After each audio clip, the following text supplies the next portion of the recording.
Era el 29 de febrero de 2024, una fecha que apenas existe en el calendario, que solo regresa cada 4 años como si el tiempo quisiera esconderla. Y precisamente en ese día fantasma, en un hospital privado de Miami, Fernando Colunga cruzó las puertas como si hubiera dejado de ser Fernando Colunga. Llevaba el rostro cubierto por una mascarilla que borraba sus facciones más reconocibles. Lo rodeaba un cordón de seguridad que se movía con él como una sombra disciplinada. Avanzaba por corredores cuidadosamente vigilados donde cada paso parecía calculado de antemano, apartado de los flashes, apartado del bullicio, apartado de ese público que durante 3 décadas enteras lo había venerado como el galán más impecable que jamás dio la televisión mexicana. No se dirigía a una alfombra roja ni se preparaba para filmar una escena de amor de mentira bajo las luces de un foro. Lo que hacía aquella mañana era radicalmente distinto. Ingresaba a una habitación sellada por el secreto, blindada por el silencio. Mientras en el exterior nadie tenía permiso para enterarse de demasiado, nadie debía saber qué ocurría tras esas paredes blancas. Aquel hombre que había comerciado con besos eternos en María, la del barrio, en Esmeralda, en La Usurpadora y en tantas otras producciones que dejaron una huella imborrable en la memoria de millones de espectadores, arrastraba años enteros viviendo como si su propia existencia fuera, en sí misma, una escena censurada, un guión que jamás podría leerse en voz alta. Fernando Colunga nunca fue únicamente un actor, y eso conviene entenderlo desde el principio. Fue mucho más que eso. Fue un producto cuidadosamente elaborado en un laboratorio de fantasías. Fue una ilusión vendida al por mayor.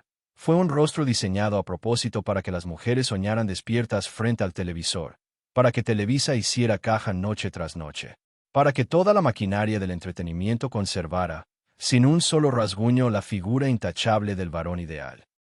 Pero por debajo de ese atuendo perfecto, de esa voz segura que nunca titubeaba ni se quebraba, y de esa sonrisa que daba la impresión de ser absolutamente indestructible, latía agazapada una interrogante demoledora, una pregunta que pocos se atrevían a pronunciar. ¿Qué precio tiene mantener en pie una mentira durante 30 largos años? ¿Cuánto cuesta sostener una máscara cuando la máscara termina pegándose a la piel? Hoy vas a descubrir 4 cosas, y quiero que las tengas presentes durante todo el recorrido. La primera, ¿de qué manera un muchacho que cursó la carrera de ingeniería y que arrancó su andadura profesional como doble de riesgo allá por el lejano 1988 acabó transformándose, casi sin darse cuenta, en el galán más custodiado de todo México? La segunda, las versiones que circularon durante años hablando de habitaciones presidenciales, de aviones privados surcando el cielo y de un supuesto lazo con el mundo de la política que Fernando jamás reconoció ante nadie, ni una sola vez, frente a ninguna cámara.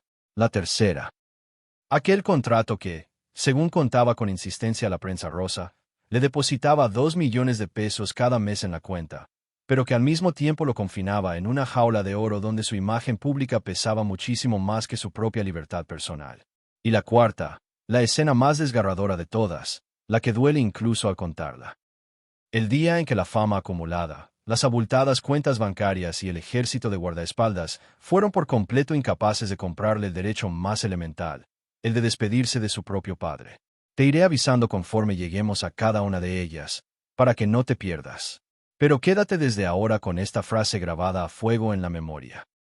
El galán no podía quebrarse, porque cuando alcancemos finalmente el desenlace de toda esta historia comprenderás que Fernando Colunga no solo actuó delante de las cámaras durante su carrera, actuó durante toda su vida entera, sin descanso, sin pausa, sin tregua.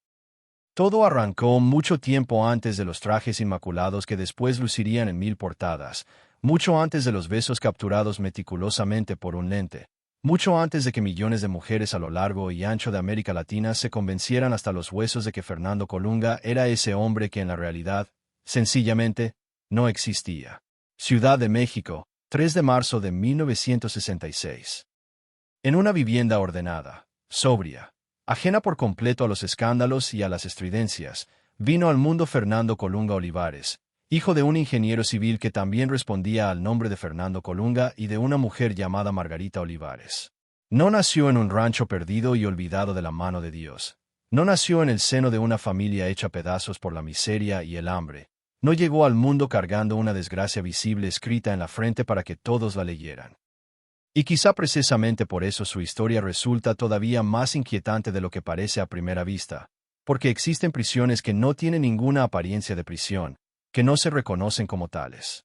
Existen jaulas que se levantan ladrillo a ladrillo con disciplina, con buenas costumbres, con educación esmerada y con un silencio espeso que lo cubre todo.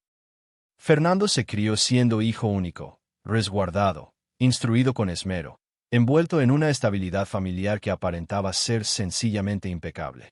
Pero presta mucha atención a esa palabra, impecable, perfecto, porque ese adjetivo lo iba a perseguir el resto de su vida como una sombra fiel e incansable, como una condena disfrazada de bendición. Antes de convertirse en el galán que Televisa terminaría vendiendo como una especie de sueño colectivo nacional, como un patrimonio sentimental de todo un país, Fernando fue un joven que parecía apuntar con claridad hacia un futuro radicalmente diferente al que finalmente vivió. Estudió Ingeniería Civil. Detente un instante a imaginarlo de verdad. El mismo hombre que años más adelante despertaría pasiones febriles e incontrolables en María, la del barrio, en Esmeralda y en Amor Real. Al comienzo de su camino aprendía a calcular estructuras, a medir terrenos con precisión, a razonar en términos de concreto armado, de planos extendidos sobre una mesa, de resistencia de materiales y cargas. No había cámaras a su alrededor zumbando, no había clubes de admiradoras gritando su nombre, no había productores disputándose su rostro a codazos en los pasillos. También trabajó muy lejos del glamour y de los reflectores. Administró durante un tiempo un negocio dedicado a la venta de autopartes, entre tornillos, facturas y clientes que regateaban. Estuvo detrás de una barra trabajando como bartender, preparando bebidas para desconocidos. Desempeñó labores de oficina, oficios corrientes y anónimos, jornadas comunes y silenciosas, una existencia perfectamente ordinaria. Esa clase de vida que jamás aparece en las portadas brillantes de las revistas, pero que le permite a cualquier hombre respirar con tranquilidad, sin que nadie le exija ni le ordene sonreír de una determinada manera para complacer a un público. Sin embargo, el destino no lo convocó con una salva de aplausos ni con un golpe de suerte glamoroso. Lo llamó de una forma mucho más prosaica y peligrosa, montado en una motocicleta rugiente. Corría el año 1988. Dulce Desafío, una telenovela juvenil producida por la maquinaria de Televisa. Fernando no irrumpe en escena como una estrella ya consagrada que llega para brillar. Entra por la puerta de atrás, casi a escondidas, desde el peligro físico, desde el cuerpo que se sacrifica y se expone para que otro resplandezca ante las cámaras. Lo contratan específicamente como doble de acción de Eduardo Yáñez por una razón muy concreta, porque domina como pocos el manejo de la motocicleta, porque tiene un buen físico que da el tipo, porque es capaz de caer sin lastimarse de gravedad, de acelerar a fondo, de derrapar en una curva, de exponerse al riesgo real sin que el público llegue siquiera a conocer su nombre o a sospechar que existe. Reflexiona sobre ello con calma un momento. El futuro galán más célebre y adorado de todo el universo de las telenovelas comenzó su carrera siendo apenas una sombra anónima. El cuerpo que blindaba y protegía al protagonista de verdad. El hombre que asumía todo el peligro mientras otro, cómodamente, se quedaba con el primer plano y con la gloria. Y fue justo ahí, en ese punto exacto, donde germinó la primera mentira de su vida pública. No una mentira pronunciada con palabras, no un engaño verbal, sino una mentira fabricada a partir de la pura imagen, del montaje, de la edición. Fernando comprendió rápidamente que su cuerpo era capaz de abrir puertas que de otro modo permanecerían cerradas, que su sola presencia física podía traducirse en dinero contante y sonante, que la televisión no siempre andaba a la caza de la verdad, sino más bien de una figura que pudiera sostener convincentemente una fantasía colectiva. Primero fue la motocicleta y el riesgo, luego vino el rostro descubierto, después la mirada penetrante, y por último el silencio cultivado. A comienzos de los años 90, Televisa lo absorbió por completo, tal como solo Televisa sabía absorber a los elegidos que escogía como suyos. Lo moldeó con paciencia, lo pulió como a una piedra preciosa, lo iluminó desde los ángulos correctos, lo transformó en un molde repetible. María Mercedes, en 1992, lo aproximó al fenómeno arrollador que ya era Thalía por aquellos años. María, la del barrio, en 1995, lo plantó de lleno frente a una audiencia descomunal que lo descubrió y lo adoptó. Esmeralda, en 1997, lo convirtió definitivamente en objeto de obsesión femenina. La usurpadora afianzó todavía más su nombre en la memoria del público. Amor real. En 2003, terminó por sellar de manera irreversible el mito que ya se había construido a su alrededor. Fernando ya no era simplemente un actor que interpretaba papeles. Se había convertido en algo mucho más complejo y rentable. En el novio imaginario de todo un continente entero. Tenía la obligación de mirar como un príncipe de cuento, de caminar como un príncipe por cualquier escenario, de besar como un príncipe a sus parejas de reparto, de proteger a la mujer amada como un príncipe defendería su reino. Y, por encima de cualquier otra consideración, de no equivocarse jamás, ni una sola vez. Porque el galán de telenovela no envejece como envejece un hombre cualquiera, no vacila ante las decisiones, no tiembla ante el miedo, no se resquebraja bajo la presión, no carga con una vida privada capaz de contradecir y desmentir el sueño hermoso que vende a sus espectadoras. La máscara tenía que permanecer intacta a toda costa, sin importar el precio. Y mientras su fama crecía y se inflaba como un globo, su libertad personal se encogía en la misma proporción exacta, día tras día. Los pasillos de Televisa lo ovacionaban a su paso. Sí, pero al mismo tiempo, en silencio, lo iban aprisionando entre sus muros. Cada nuevo triunfo era, paradójicamente, una puerta que se cerraba de golpe a sus espaldas. Cada portada brillante ponía a la venta al hombre perfecto, mientras el hombre real, el de carne y hueso, se iba desvaneciendo lentamente, replegándose y escondiéndose detrás del personaje que todos amaban. Y aquí está la herida profunda que casi nadie se atreve a mirar de frente, la que conviene observar con cuidado. Fernando Colunga no fue aniquilado por el fracaso, como les ocurre a tantos. Fue capturado y devorado por el éxito. Porque cuando un actor se vuelve excesivamente rentable para una empresa, deja de pertenecerse a sí mismo de manera irremediable. Su sonrisa pasa a tener un dueño que la administra. Su silencio adquiere de pronto un precio de mercado. Su vida entera se transforma en propiedad de una industria que no perdona ni una sola grieta, ni un solo descuido. Y Fernando, aquel muchacho que había empezado humildemente como doble de riesgo subido a una motocicleta, estaba a punto de descubrir que el verdadero accidente de su vida no ocurrió jamás en el set de Dulce Desafío, entre derrapes y caídas controladas. El verdadero accidente, el que de verdad lo marcó, ocurrió el día en que aceptó voluntariamente convertirse en el hombre perfecto. La perfección siempre pasa la factura del alquiler, tarde o temprano. Y en el caso particular de Fernando Colunga, esa renta no se saldaba únicamente con trabajo duro, ni con interminables horas de grabación bajo las luces calientes, ni con sonrisas educadas dedicadas a la prensa. Se pagaba con algo más caro. Con silencio, con puertas clausuradas, con habitaciones donde nadie tenía absolutamente ningún permiso para entrar, con vuelos que, de acuerdo con versiones que circularon insistentemente durante años, jamás debían quedar registrados en ninguna agenda pública ni en ningún papel. Porque detrás del hombre que Televisa promocionaba con orgullo como el macho ideal, detrás del rostro impecable que juraba amor eterno en horario estelar ante millones, comenzó a brotar y a crecer una pregunta que nadie se animaba a formular de manera directa, cara a cara. ¿Quién era realmente Fernando Colunga cuando las cámaras se apagaban y se quedaba a solas consigo mismo? Durante décadas enteras, la respuesta a esa pregunta fue un muro alto e impenetrable. Él no hablaba, no daba explicaciones de ningún tipo, no confirmaba absolutamente nada, no desmentía con detalles concretos. Lo único que hacía, con disciplina, era cerrar la puerta y echar la llave. Y una puerta cerrada, en el universo voraz del espectáculo, no apaga los rumores que arden afuera. Por el contrario, los alimenta y los engorda hasta convertirlos en leyenda. Quédate bien con esta imagen.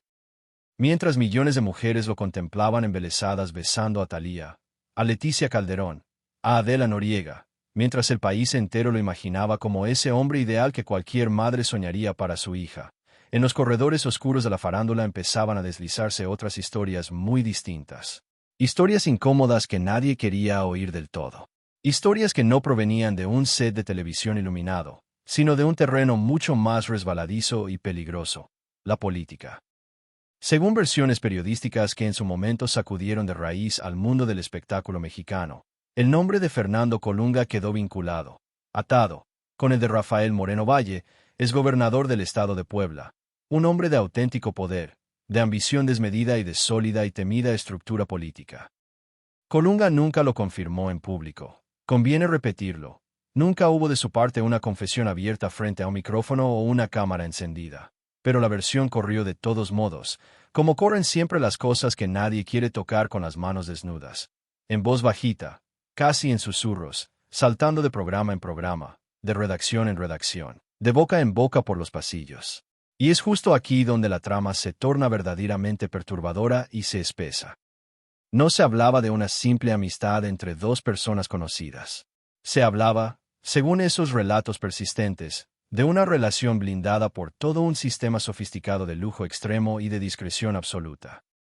Se mencionaban hoteles carísimos de 5 estrellas, pisos completos reservados de antemano para que nadie más pudiera acercarse, suites presidenciales acondicionadas especialmente para que nadie pudiera observar demasiado lo que ocurría dentro, accesos privados por las puertas traseras, salidas calculadas al milímetro y al segundo. Personal de servicio que tenía la consigna estricta de no preguntar absolutamente nada. Silencios adquiridos no a través de amenazas burdas, sino con esa combinación tan particular y tan mexicana de dinero, poder y temor que el país conoce de sobra desde siempre. Piénsalo bien por un instante. El hombre que en la pantalla aparentaba tenerlo absolutamente todo bajo su dominio y control. El galán que ingresaba a una escena y hacía estremecer la trama completa con su sola presencia. En la vida real habría tenido que desplazarse como un secreto bien guardado, como algo que era imprescindible esconder de todas las miradas, como una pieza demasiado valiosa que no podía exhibirse jamás bajo la luz equivocada o el ángulo indebido. De acuerdo con esos relatos que circularon, incluso se llegó a mencionar el uso de helicópteros para trasladarlo con la más absoluta discreción hacia Puebla, hacia la exclusiva zona de Angelópolis, lejos del estruendo permanente de la Ciudad de México, y sobre todo, lejos de los ojos siempre hambrientos y vigilantes de la prensa. Un helicóptero no es un simple taxi que se toma en una esquina. Un helicóptero no surge nunca por una mera casualidad del azar. Un helicóptero es poder en estado puro, concentrado, es distancia física y simbólica, es una forma elocuente de proclamar que el mundo de allá abajo, el de los mortales comunes, no tiene ningún derecho a observar lo que sucede arriba, en las alturas reservadas para unos pocos. El galán no podía quebrarse. Esa frase regresa aquí cargada de un peso todavía mayor que antes, porque si la imagen cuidada de Fernando llegaba a romperse en pedazos, no se rompía solamente un hombre con sus secretos. Se rompía un negocio multimillonario entero, se rompía una fantasía que se había estado vendiendo con éxito durante años, se rompía el molde sagrado del varón intocable que hacía suspirar de amor a toda América Latina. Por eso cada rumor tenía que quedarse flotando suspendido en el aire, sin llegar nunca a tocar el suelo de la confirmación. Ni verdad confirmada del todo, ni mentira comprobada del todo, apenas una sombra perpetua y conveniente. Y entonces llegó, sin avisar, el año 2018. Rafael Moreno Valle perdió la vida de manera trágica junto a Marta Erika Alonso en un accidente de helicóptero que conmocionó hasta los cimientos a Puebla y que sembró todo el país de interrogantes sin respuesta. De un momento a otro, en cuestión de segundos, una figura política de enorme peso y proyección se desvanecía para siempre entre metal retorcido, llamas, versiones oficiales contradictorias y sospechas públicas que nunca terminaron de acallarse. Y con esa muerte súbita, cualquier historia que pudiera unirlo de algún modo con Fernando quedó sepultada en un sitio todavía más tenebroso e inaccesible. Ya no existía la menor posibilidad de obtener una respuesta clara. Ya no quedaba ninguna conversación pendiente por tener, ninguna explicación posible, solo un silencio definitivo y rotundo. Pero el silencio, cuando se prolonga demasiado en el tiempo, termina por convertirse, inevitablemente, en una cárcel sin barrotes visibles. Fernando continuó sin hablar, fiel a su costumbre. Siguió midiendo con cuidado milimétrico cada una de sus apariciones públicas, siguió contemplando el mundo desde esa distancia prudente que había levantado pacientemente a su alrededor como un mecanismo de defensa. Pero algo, en lo profundo, se había modificado ya para siempre. El secreto ya no habitaba únicamente en los camerinos discretos de un foro de grabación. Había rozado la política de las alturas, el lujo desmedido, los vuelos clandestinos, las habitaciones protegidas del escrutinio y la muerte violenta de un hombre poderoso. Y cuando un secreto necesita levantar tantos muros gruesos para poder sobrevivir, tarde o temprano alguien tiene que pagar la abultada cuenta de mantenerlos a todos en pie. Ese precio elevado no lo iba a cobrar la prensa con sus titulares. Lo iba a cobrar, implacable, el contrato. Para que un secreto logre sobrevivir intacto durante 30 años seguidos no basta, ni de lejos, con cerrar la boca y aguantar. Hace falta muchísimo dinero. Hace falta una empresa entera respaldando. Hacen falta productores dispuestos a mirar convenientemente hacia el otro lado en el momento justo. Revistas que solo publiquen lo que conviene a la causa. Entrevistas cuidadosamente coreografiadas donde nadie se atreva a preguntar de más. Y toda una maquinaria aceitada y preparada para custodiar día y noche una fantasía rentable. Porque esa fantasía produce ganancias enormes. Y en el caso de Fernando Colunga, esa maquinaria poderosa tenía un nombre propio bien conocido: Televisa. San Ángel no era simplemente un conjunto de foros de grabación amontonados. Era, en esencia, una verdadera fábrica industrial de mitos. Allí dentro se construían amores apasionados que jamás existieron en la realidad, lágrimas ensayadas y repetidas una y otra vez hasta alcanzar la perfección técnica, bodas de mentira con vestidos reales, mansiones de mentira hechas de cartón pintado, familias de mentira reunidas por un guión, y hombres diseñados meticulosamente, pieza por pieza, para que el público creyera en ellos con más fuerza y devoción que en la propia realidad cotidiana. Fernando ingresó por la puerta como un actor más entre muchos, pero con el lento paso de los años, se fue convirtiendo en algo bastante más lucrativo y peligroso, en una propiedad emocional de la empresa. Détente à pensarlo bien un instant. No se trataba únicamente de que Fernando actuara bien sus papeles, que lo hacía. Se trataba de algo más profundo. De que millones de mujeres lo miraran en la pantalla y experimentaran la sensación íntima de que ese hombre les pertenecía aunque fuera un poquito, de que su soltería prolongada era un enigma fascinante y seductor, de que su silencio absoluto era puro signo de elegancia y clase, de que su distancia calculada era simple profesionalismo, de que el hecho deliberado de no hablar nunca sobre su vida privada lo volvía paradójicamente más deseable y no más sospechoso ante los ojos del público. Pero esa imagen cuidada tenía, por supuesto, una etiqueta de precio bien definida. Según versiones que difundió ampliamente la prensa especializada del espectáculo, Colunga llegó a poseer uno de los contratos de exclusividad más elevados de toda la historia de Televisa. Una cifra que muchos repetían con auténtico asombro en voz alta: 2 millones de pesos al mes. 2 millones de pesos cada 30 días que pasaban. Aun cuando no estuviera grabando absolutamente nada en ese momento, aun cuando no apareciera en pantalla durante meses, aun cuando se limitara a permanecer ahí, simplemente guardado y resguardado como una joya invaluable que la empresa se negaba rotundamente a soltar de sus manos. No era un sueldo común y corriente como el de cualquier trabajador. Era un blindaje, una inversión en silencio. Un pago de semejante magnitud no compra solamente talento actoral. Compra presencia constante, compra lealtad incondicional, compra obediencia ciega, compra silencio garantizado, compra la obligación tácita de no romper jamás el personaje cuidadosamente construido cuando se apagan las cámaras y se van todos a casa. Porque Fernando Colunga sencillamente no podía permitirse despertarse una mañana cualquiera y decir, con total naturalidad: este soy yo, este es el hombre real. No podía mostrarse fatigado ante el público, ni vulnerable, ni contradictorio, ni simplemente humano y falible. Tenía la obligación contractual y moral de continuar siendo, día tras día, aquel hombre idealizado que Televisa había puesto a la venta y que el público había comprado. El galán no podía quebrarse. Guarda muy bien esa frase en tu cabeza, porque a partir de aquí la cosa se vuelve todavía más sombría y opresiva.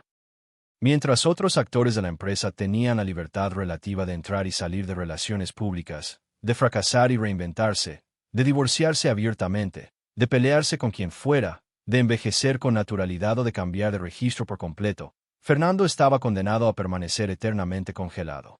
Como una estatua fría de mármol blanco colocada en el centro exacto de una sala, siempre limpia y reluciente, siempre intocable, siempre iluminada desde el ángulo más favorecedor posible.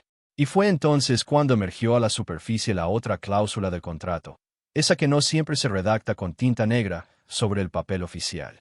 La parte oscura de las apariciones convenientes y programadas, de los rumores cuidadosamente administrados desde arriba, de las compañeras del reparto que la prensa, con la complicidad de todos, transformaba mágicamente en supuestos romances reales.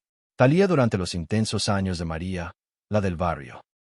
Blanca Soto bastante tiempo después, a raíz de la novela Porque el amor manda. Nombres que el público repetía con entusiasmo desbordado y genuino, como si la telenovela se hubiera escapado del televisor para seguir desarrollándose, episodio tras episodio, en la vida real de los protagonistas. Pero nada terminaba nunca de quedar del todo claro. Esa era la clave. Durante años enteros, los medios colocaron deliberadamente a Blanca Soto dentro del enigma más grande y persistente que envolvía a Fernando.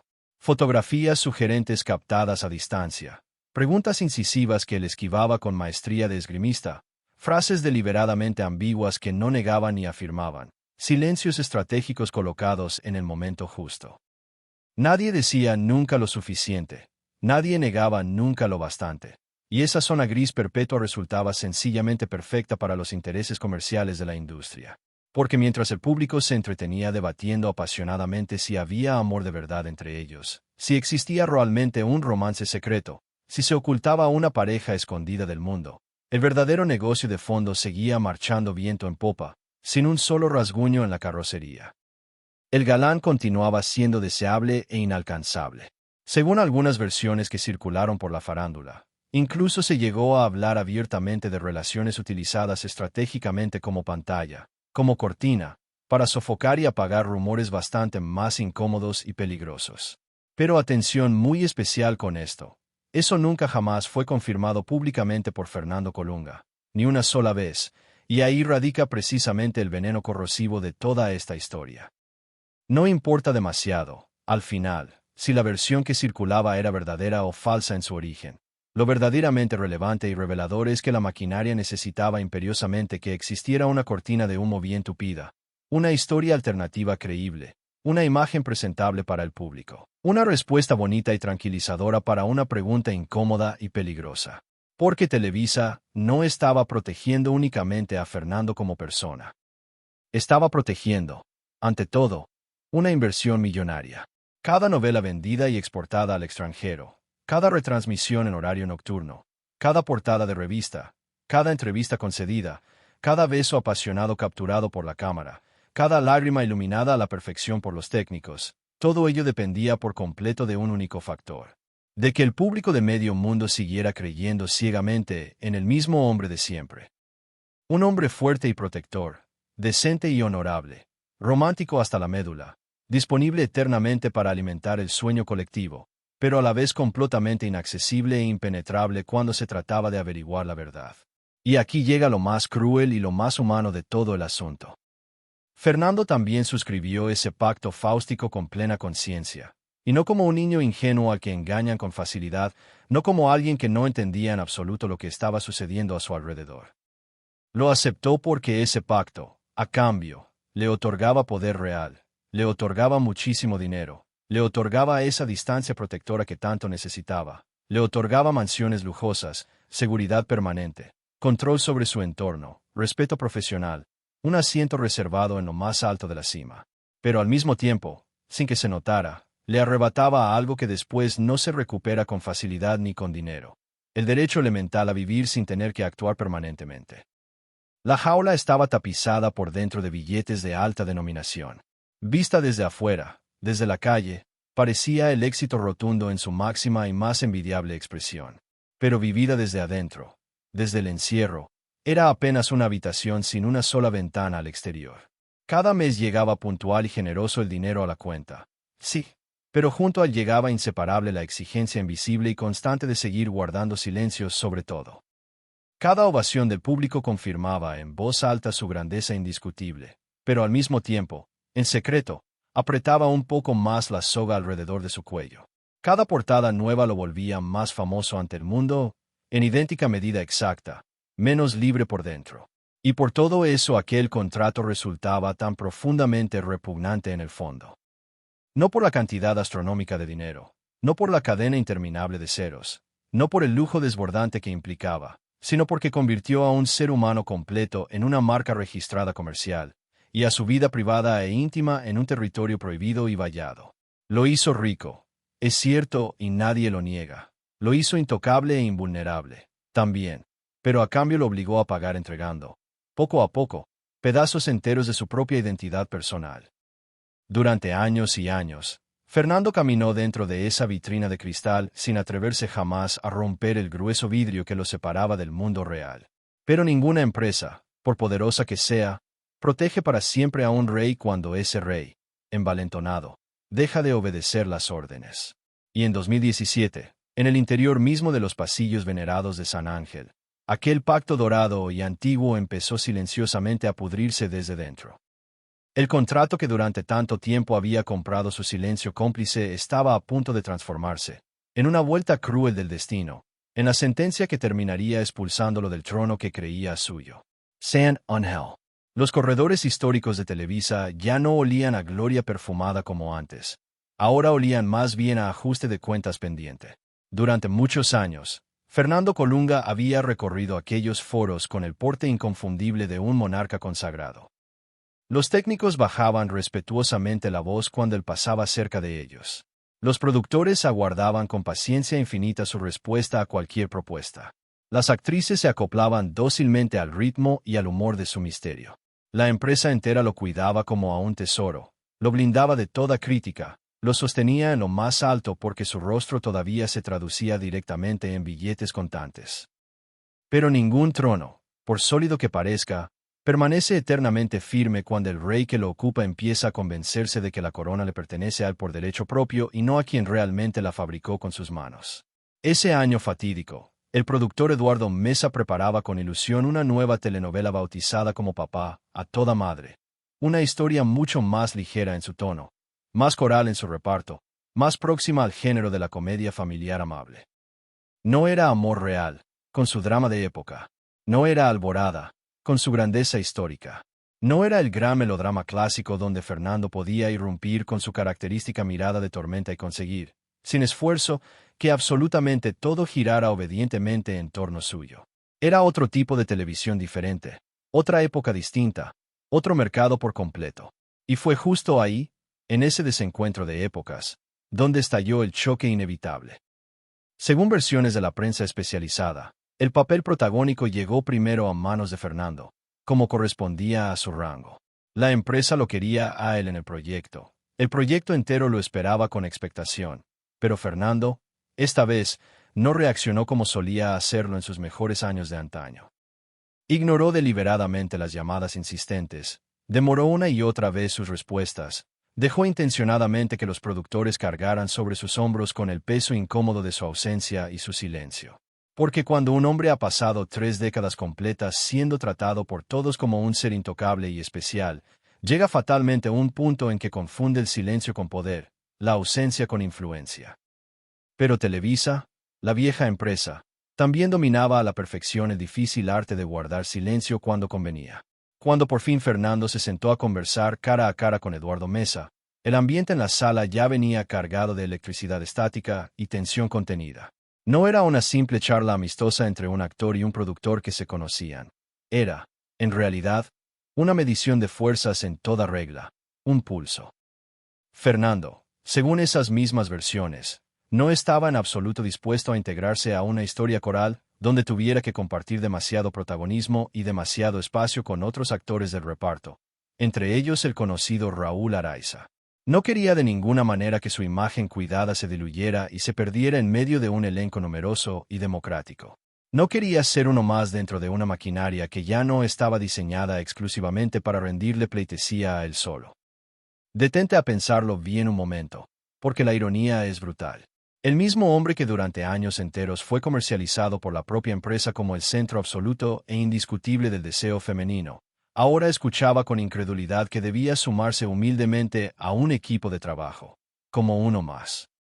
El galán eterno e inmortal tenía que aceptar, le gustara o no, que la televisión había cambiado profundamente a su alrededor, que las audiencias habían cambiado sus gustos, que la industria entera ya no podía darse el lujo de seguir desembolsando millones de pesos por una estatua hermosa que se negaba tercamente a moverse de su pedestal.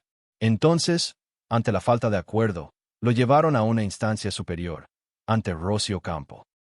Y, de acuerdo con los relatos que circularon después, la reunión dejó rápidamente de ser meramente incómoda para volverse francamente brutal y descarnada. Rossi no estaba sentada frente a un principiante asustado a que intimidar. estaba sentada frente a uno de los nombres más caros y rentables de toda la empresa, un hombre que habría estado recibiendo cerca de 2 millones de pesos cada mes por una exclusividad que, en teoría y en la práctica, también implicaba ciertos compromisos de su parte. Ella le recordó, con frialdad profesional, que tenía un contrato firmado y vigente, que debía a la empresa un proyecto pendiente, que Televisa no era ni había sido nunca una casa de beneficencia donde los favores se otorgaban gratis y eternamente. Y ahí, en ese instante, se quebró algo definitivo. Las puertas se cerraron de golpe con un portazo. Las voces antes contenidas se elevaron de tono peligrosamente. El respeto ceremonioso de los viejos tiempos se transformó de pronto en pura tensión eléctrica. Fernando defendía con uñas y dientes su lugar conquistado, su larga trayectoria, su derecho adquirido a elegir sus papeles. La empresa, por su parte, defendía su cuantiosa inversión, su autoridad jerárquica, su nueva y dura realidad financiera. Ya no transcurrían los años dorados e irrepetibles en los que una sola telenovela bien hecha era capaz de conquistar medio planeta sin tener que competir contra plataformas de streaming, contra las redes sociales y contra audiencias fragmentadas en 1000 pedazos dispersos. El negocio entero estaba mutando a una velocidad vertiginosa e implacable, y Fernando, anclado en el pasado glorioso, daba la impresión clara de negarse rotundamente a comprenderlo y a aceptarlo. Según versiones de la farándula que después se repitieron mucho, la frase finalmente cayó sobre él como una bofetada seca y certera. Ya estás viejo para rechazar papeles. Guárdate muy bien esa frase demoledora, porque no atacaba solamente su edad cronológica, apuntaba directo y sin piedad al corazón mismo del mito construido. Durante años incontables, Fernando había sido vendido como el hombre que mágicamente no envejecía nunca, el rostro perpetuamente inmaculado, el galán detenido en el tiempo como una fotografía. Y de repente, sin aviso, dentro de la misma empresa que con sus manos lo había convertido en fantasía eterna, alguien con autoridad le estaba diciendo a la cara, sin rodeos, que el reloj sí había avanzado implacable, que el cuerpo humano sí cambia con los años, que el poder sí caduca y se agota. El galán no podía quebrarse, era la regla sagrada, pero esa vez quien se quebró en 1000 pedazos fue el pacto mismo que los unía. El codiciado papel terminó finalmente en manos del actor Sebastián Rulli. La historia de la novela continuó su curso sin él. Televisa siguió produciendo éxitos sin él. Y aquel contrato millonario que durante años había funcionado fielmente como un escudo protector empezó a transformarse, lentamente, en una sentencia condenatoria. Aquellos 2 millones de pesos mensuales, esa lujosa jaula dorada que durante tanto tiempo había comprado su silencio, su presencia constante y su obediencia debida, dejaron de pronto de parecer una garantía cómoda para empezar a parecer, a ojos de la empresa, una carga pesada e incómoda que ya nadie tenía interés alguno en seguir pagando puntualmente. Fernando salió profundamente herido de todo aquel episodio, aunque jamás lo confesara en voz alta a nadie, porque no se trató únicamente de perder un proyecto televisivo más entre tantos. Fue perder, de golpe, el aura sagrada de intocable que lo había acompañado siempre. Fue descubrir, con dolor, que el mismo sistema poderoso que lo había protegido y encumbrado durante décadas también tenía perfectamente el poder de expulsarlo y desecharlo. Fue entender, demasiado tarde, que el cariño y la lealtad de una empresa duran exactamente lo mismo que dura la rentabilidad comercial de una imagen, ni un día más. Después de la ruptura vendrían, por supuesto, otros caminos alternativos para él. Telemundo abriéndole sus puertas, la serie Malverde, El Santo Patrón, el proyecto El Conde, nuevas pantallas distintas, nuevos contratos diferentes, nuevos intentos esforzados de demostrarle al mundo que todavía era capaz de mandar y brillar en escena. Pero la herida profunda ya estaba abierta y sangrando por dentro. El sólido blindaje de San Ángel, que parecía indestructible, se había desplomado por fin. Y cuando un hombre que ha vivido protegido y resguardado durante 30 años seguidos pierde de golpe su armadura pesada, lo primero que se cuela por las rendijas recién abiertas no es el aire fresco de la libertad, es el miedo frío y paralizante. La caída estrepitosa de un imperio entero no concluye en el momento exacto en que se pierde el contrato que lo sostenía. Concluye más bien, mucho después, cuando los secretos que ese contrato resguardaba celosamente empiezan a hablar por la boca indiscreta de otros. Y eso fue exactamente, punto por punto, lo que le sucedió a Fernando Colunga después del fatídico año 2017. Sin la muralla absoluta y protectora de Televisa cubriéndolo y blindándolo como antaño, el mundo a su alrededor se transformó a una velocidad sencillamente vertiginosa y mareante. Ya no era ni remotamente suficiente con cerrar discretamente la puerta del camerino. Ya no bastaba con rechazar educadamente las entrevistas incómodas. Ya no alcanzaba con clavarle una mirada seria y autoritaria a un reportero atrevido para que dejara de hacer preguntas indiscretas. Ahora había celulares con cámara en cada bolsillo, audios filtrados que aparecían de la nada, redes sociales que todo lo amplificaban, programas de farándula transmitiendo en directo cada gesto mínimo como si se tratara de una confesión bajo juramento ante un tribunal. Sobre todo, los nuevos rostros emergentes de la televisión ya no respetaban en absoluto los antiguos pactos tácitos de silencio de los viejos reyes destronados. Quédate bien con esta frase reveladora. El galán no podía quebrarse. Esa era la ley, pero ahora otros, desde afuera, empezaban a golpear y agrietar la máscara sagrada. En medio de ese nuevo y caótico ecosistema mediático apareció en escena Nicola Porcella, una figura surgida del mundo de los realities televisivos. Un hombre nacido y formado en otra era mediática completamente distinta.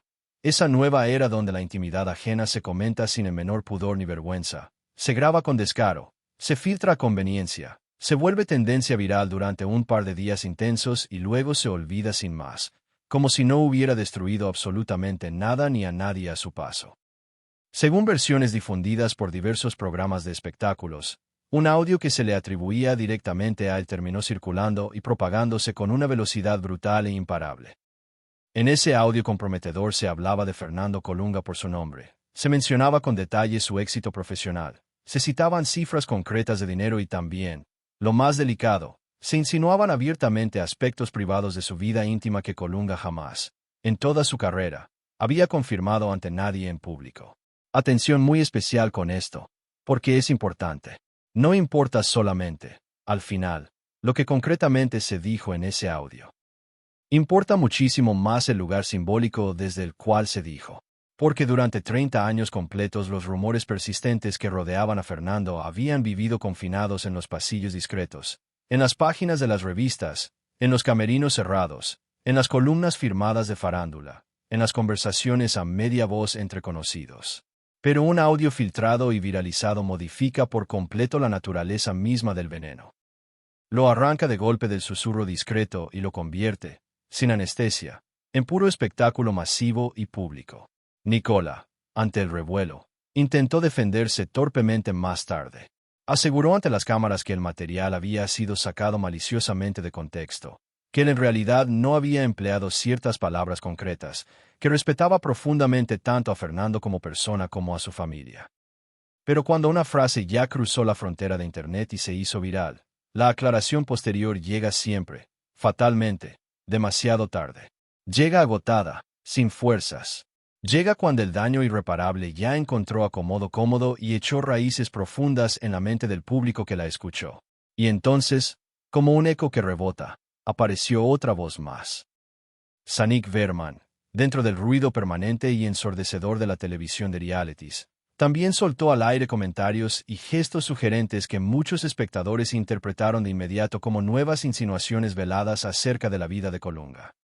Una vez más, conviene subrayarlo, no se trataba de una prueba definitiva e irrefutable, no era una confesión clara, no era una verdad finalmente aceptada por él mismo, sino solamente el mismo fantasma persistente de siempre regresando una vez más con otro rostro diferente, en otro programa distinto, frente a unas cámaras que ya nunca duermen ni descansan.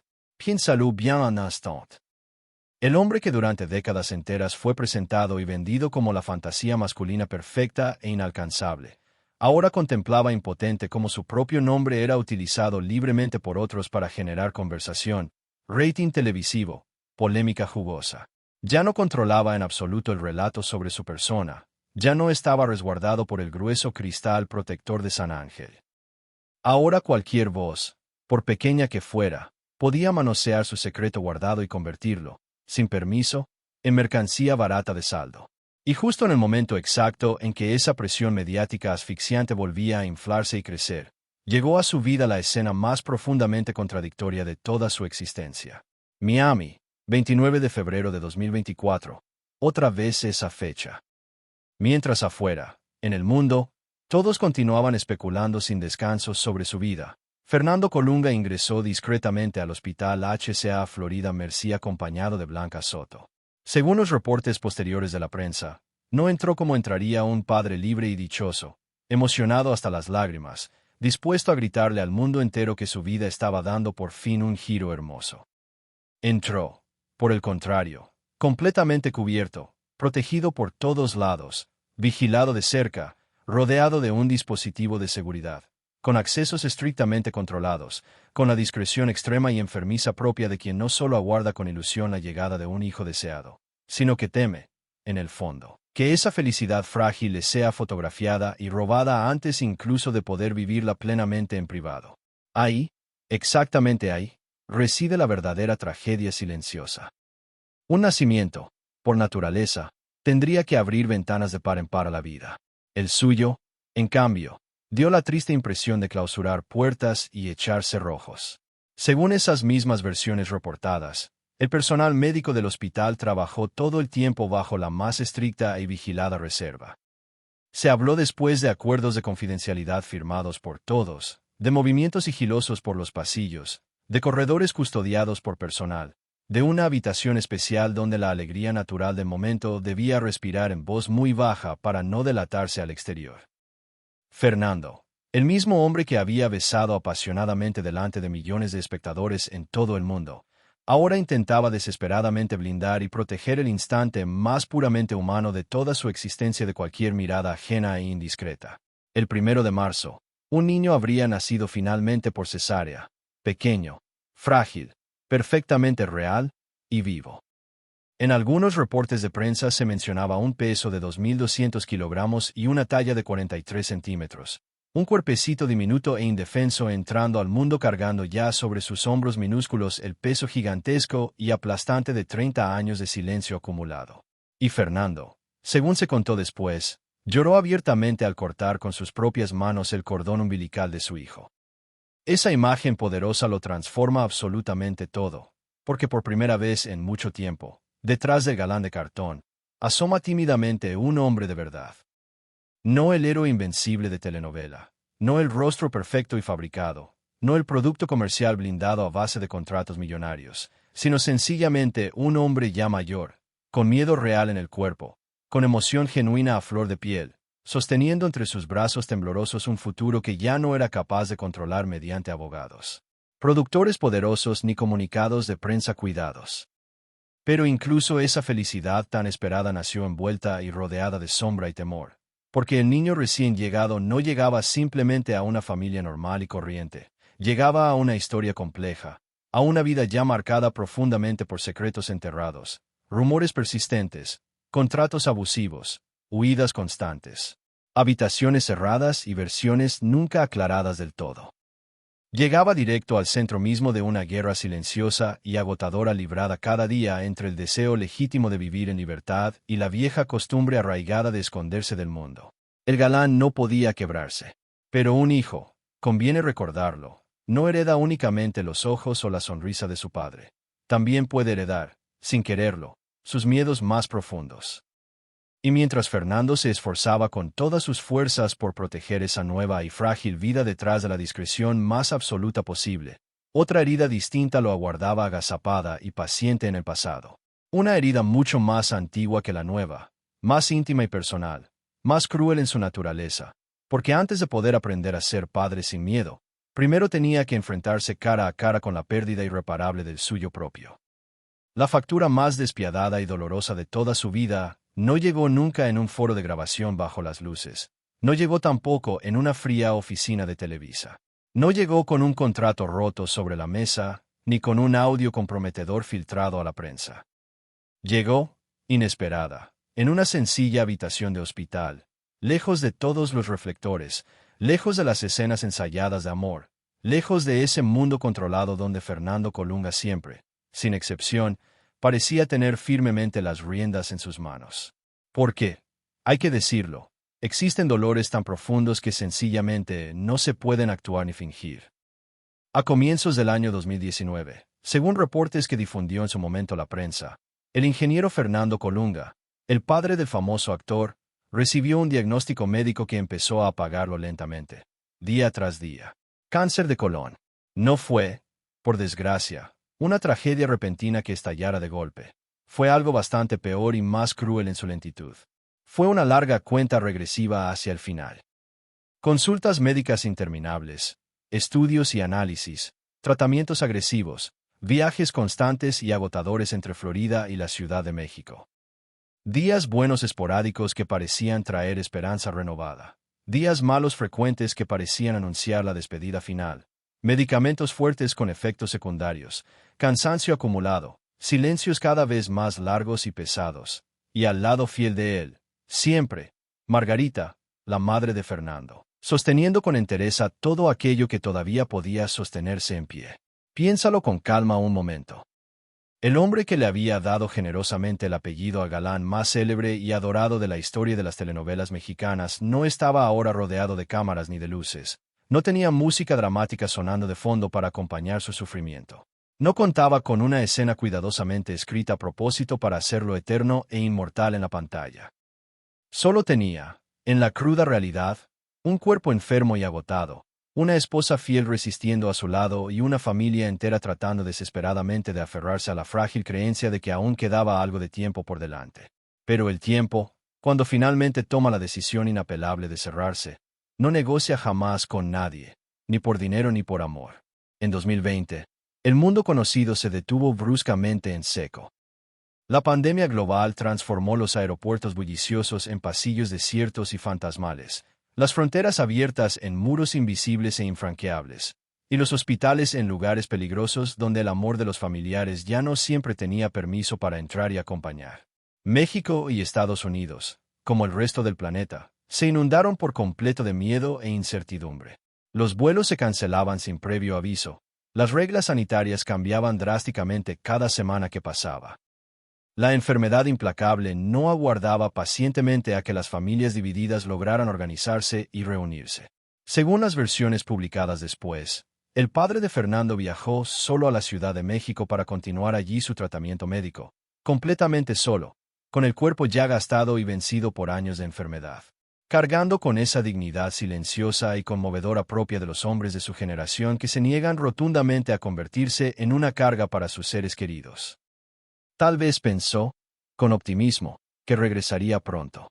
Tal vez todos a su alrededor creyeron sinceramente que habría otra oportunidad más adelante, otra llamada telefónica, otra visita, otro abrazo cálido.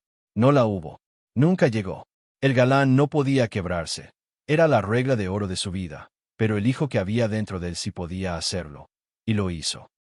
Fernando se encontraba en aquel momento crucial en Miami, firmemente atado a sus compromisos de trabajo, atrapado sin salida entre las restricciones sanitarias de la pandemia, las grabaciones pendientes y un mundo entero que ya no permitía a nadie moverse y viajar libremente como antes. Durante décadas enteras de carrera había acumulado dinero en abundancia, influencia a las altas esferas, seguridad personal, puertas privadas que se abrían solo para él, automóviles de lujo, contratos ventajosos, contactos valiosos. Toda una vida construida ladrillo a ladrillo precisamente para esquivar al público molesto y controlar al detalle cada una de sus apariciones. Pero cuando recibió, lejos de casa, la noticia devastadora de que su padre se estaba muriendo de verdad, nada en absoluto de todo aquello que había acumulado sirvió para nada. Nada de nada. Ni los millones guardados en el banco, ni la fama mundial, ni el ejército de guardaespaldas leales, ni el apellido respetado, ni esas puertas cerradas que tantísimas veces a lo largo de los años lo habían protegido eficazmente del mundo. Ninguna de todas esas cosas valiosas pudo comprarle, en el momento de la verdad, el derecho más sencillo, más elemental y más humano de todos, el de llegar simplemente a tiempo para poder despedirse. Quédate bien grabada con esta imagen dolorosa.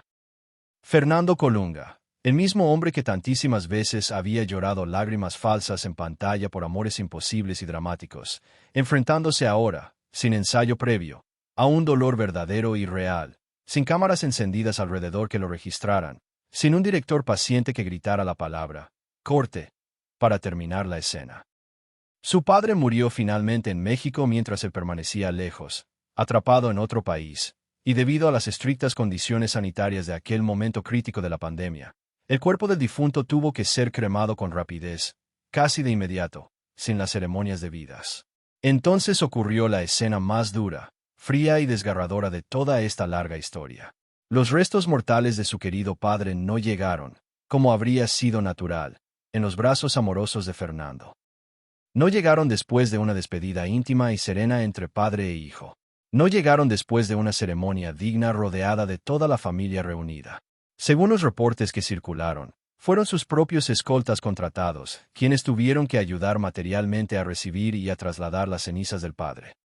Los mismos hombres fornidos que habían sido contratados durante años con un único propósito, proteger al famoso actor de los fans entusiastas, de los periodistas insistentes y de los curiosos, terminaron irónicamente convertidos en tristes mensajeros del duelo familiar. Piénsalo bien, en toda su crudeza. Un hombre que había vivido toda su vida adulta envuelto y aislado por la seguridad recibió finalmente la ausencia definitiva de su padre a través de la misma barrera infranqueable que durante años lo había separado cuidadosamente del resto del mundo. La protección que tanto valoraba se volvió de pronto distancia insalvable. El blindaje que lo cubría se volvió castigo cruel. La privacidad celosa que antes parecía ser un signo de poder y estatus se transformó, en cuestión de horas, en una habitación fría y vacía donde ya nadie en el mundo, por mucho dinero que tuviera, podía devolverle lo que había perdido para siempre. Y quizá fue justo ahí, de pie frente a esa pequeña urna con cenizas, donde Fernando comprendió por fin, demasiado tarde, algo profundo que ningún contrato millonario, por generoso que fuera, podía enseñarle jamás. Que una vida entera construida cuidadosamente para no ser vista por nadie también puede, cruelmente, impedirte estar presente cuando más importa. Que el silencio cultivado no solo sirve para guardar y proteger secretos vergonzosos, sino que también, sin avisar, roba despedidas irrepetibles. Y que cuando el aplauso del público por fin se apaga y cae el telón, lo único verdaderamente valioso que queda al final, es la gente a la que alcanzaste a abrazar a tiempo, mientras pudiste. Hoy, Fernando Colunga ya no camina por la vida con el porte seguro y altivo de aquel hombre que parecía ser el dueño y señor absoluto de todos los finales felices. Ya no es solamente Manuel Fuentes Guerra, su personaje inmortal en Amor Real. Ya no es únicamente el galán de mirada firme y penetrante que irrumpía en una escena cualquiera y conseguía, sin esfuerzo aparente, que millones de espectadoras volvieran a creer otra vez en el amor imposible y eterno. Hoy es, sencillamente, un hombre que ronda ya los 60 años de edad, cargando con demasiados silencios pesados sobre la espalda encorvada, con demasiadas puertas cerradas dejadas atrás en el camino, con demasiadas versiones y rumores caminando todavía a su alrededor como fantasmas inquietos que nunca terminaron del todo de marcharse e irse en paz. Y aquí es exactamente donde la historia deja de ser una simple narración de una caída para transformarse, de pronto, en una pregunta profunda e incómoda. ¿Qué hace un hombre cuando descubre, ya tarde, que la misma máscara que lo hizo enormemente famoso y rico también lo condenó, en secreto, a la soledad más absoluta? Durante 30 años completos, Fernando Colunga vivió encerrado y atrapado dentro de una imagen pública que aparentaba ante todo ser sencillamente perfecta. Trajes inmaculados de diseñador, personajes nobles y heroicos, mujeres perdidamente enamoradas de él, contratos blindados que lo protegían, portadas de revista cuidadas hasta el último detalle, entrevistas medidas con precisión de cirujano experto. El gran público veía siempre al príncipe azul de sus sueños. La empresa que lo manejaba veía únicamente una rentable mina de oro inagotable. La prensa ávida veía un enigma irresistible que vender. Pero quizá, en todo ese tiempo, nadie en absoluto alcanzaba realmente a ver al hombre de verdad que se escondía debajo. El galán no podía quebrarse. Esa frase repetida que ha acompañado fielmente toda esta historia de principio a fin llega ahora, en el desenlace, con todo su peso completo y abrumador encima, porque la realidad es que sí se quebró finalmente. No de manera espectacular frente a las cámaras de un foro, no a través de un único escándalo sonado, no mediante una confesión dramática y teatral. Se quebró silenciosamente, poco a poco, casi imperceptiblemente. En 2017, cuando el contrato dorado que lo protegía empezó a desmoronarse entre sus dedos. En 2020, cuando no pudo siquiera despedirse de su propio padre moribundo. En 2024, cuando la inesperada llegada de un hijo lo obligó por fin a mirar resueltamente hacia adelante, hacia el futuro incierto, y no eternamente hacia atrás, hacia el personaje rígido que había estado defendiendo con uñas y dientes durante décadas enteras. Blanca Soto aparece de manera destacada en esta última etapa de su vida como parte fundamental de ese intento sincero de construir, por fin, algo verdadero que no dependiera de un libreto escrito por otros. Según versiones difundidas por la prensa, la llegada de su hijo marcó claramente un antes y un después rotundo en la vida interior de Fernando. No porque de pronto, mágicamente, lo volviera un hombre menos reservado y hermético de la noche a la mañana. No porque de golpe abriera de par en par todas las puertas cerradas de su vida privada al escrutinio público, sino más bien porque por primera vez en su existencia, el secreto que tanto guardaba ya no era solamente una defensa personal y egoísta. Ahora había otra vida nueva, inocente y frágil, latiendo y respirando dentro de ese mismo silencio protector. Detente a pensarlo bien un momento. Un niño recién nacido viene al mundo sin saber absolutamente nada de Televisa ni de sus intrigas, nada de contratos millonarios, nada de rumores envenenados, nada de suites presidenciales protegidas, nada de audios filtrados a la prensa, nada de viejas y amargas guerras de egos libradas en los pasillos de San Ángel. Un niño pequeño no entiende todavía nada de imagen pública ni de reputación, no entiende de miedos heredados, no entiende de máscaras sociales, solamente hereda, sin elección, el mundo que sus propios padres deciden construirle a su alrededor. Y ese, precisamente, es el verdadero juicio final de Fernando Colunga, su prueba definitiva. No serán los antiguos ratings de sus novelas, no será el sueldo millonario que un día perdió, no serán las telenovelas exitosas vendidas a medio planeta entero, no serán las largas décadas de cuidadoso misterio cultivado. El verdadero juicio, el único que importa de verdad, consiste en saber si finalmente será capaz de enseñarle a su pequeño hijo a vivir su propia vida sin tener que esconderse cobardemente de su propia y auténtica verdad. El productor Juan Osorio llegó a declarar públicamente en una entrevista que lo veía sinceramente feliz. Y Fernando, esta vez, en lugar de estallar enfurecido como quizá lo habría hecho aquel hombre rígido e intransigente de otros tiempos pasados, respondió de manera distinta, con una suavidad y una calma nuevas, dejando entrever entre líneas que un viejo amigo bien intencionado tenía todo el derecho a hablar de él, que no absolutamente todo en la vida tenía por qué convertirse necesariamente en una guerra abierta. Parece, a simple vista, un gesto pequeño e insignificante, sin importancia. Pero no lo es en absoluto. En una vida entera levantada y construida sobre los cimientos de control más absoluto, cualquier pequeña señal de paz y aceptación es, en realidad, una grieta valiosa por donde finalmente logra colarse, al fin, un poco de aire fresco y libre. Pero las cicatrices viejas siguen ahí, intactas y visibles, recordándolo todo. 30 años completos de actuación constante e ininterrumpida, no se esfuman ni se borran en una sola tarde de reflexión. Un contrato gigantesco de 24 millones de pesos al año no se olvida así como así, de la noche a la mañana, como si nada hubiera pasado. La muerte solitaria de un padre sin una despedida digna, no se cura jamás a base de titulares de prensa. Un hijo deseado nacido bajo estricta seguridad y rodeado de acuerdos de silencio, no borra mágicamente todo el miedo acumulado que lo precedió y lo rodea. Solamente lo obliga a tomar, por fin, una decisión definitiva, si ese miedo heredado continuará reproduciéndose en la siguiente generación o si, valientemente, se detendrá justo ahí, con él. Fernando Colunga fue, quizá, mirándolo en perspectiva, el último de los grandes galanes fabricados artificialmente por una televisión de otra época que confundía peligrosamente el amor verdadero con la mercancía rentable, y el misterio seductor con la prisión dorada.